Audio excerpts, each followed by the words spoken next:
ہم بچ سکتے تھے۔ بدقسمتی سے ہم کورونا پھیلاؤ کے اس فیس میں داخل ہو چکے ہیں جہاں نہ جانے کتنے پیاروں کی قربانی دینا پڑے گی۔ ہم بچ سکتے تھے دنیا کے ان 180 ممالک کی طرح جو ہم سے پہلے اس وائرس کا شکار ہوئے اور ہم سے کہیں پیچھے تھے، لیکن ہم انہیں چھوڑ کر متاثرہ ممالک کی اس فہرست میں شامل ہو چکے ہیں جس کی ذمہ دار حکومت یا عوام سے زیادہ وہ لوگ ہیں جو سازشی نظریات پھیلانے میں پیش رہے۔ ایک وقت تھا جب حکومت سڑکوں پر ڈنڈا لیے کھڑی تھی اور عوام چھتوں پر چڑھ کر اذانیں دے رہی تھی۔ صرف کچھ ہی وقت تھا، ہم وائرس کو شکست دینے کے قریب تھے کہ سازشی ٹولہ کود پڑا۔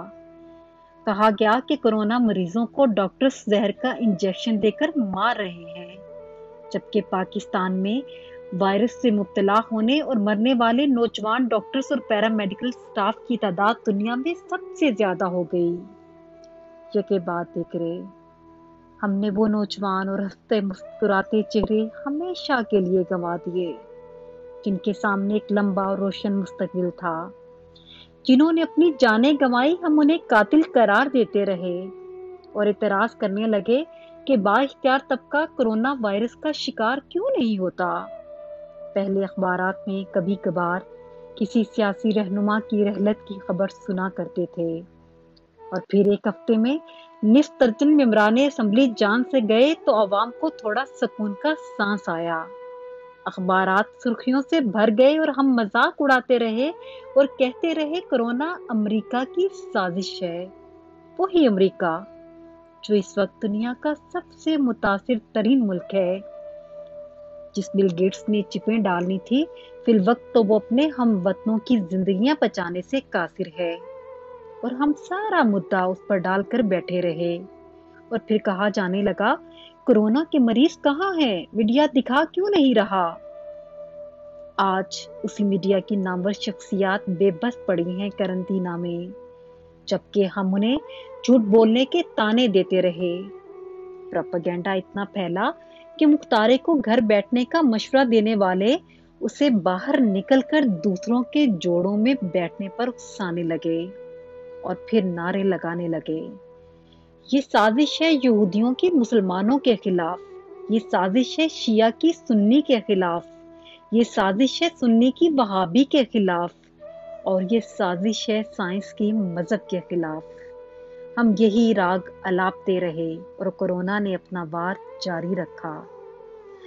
ان سازشوں کا راگ الاپنے والے ذرا دیکھ کر تو آئیں، ہسپتالوں میں کتنے شیعہ لوگ پڑے ہیں، کتنے سنی، کتنے کافر اور کتنے مسلمان۔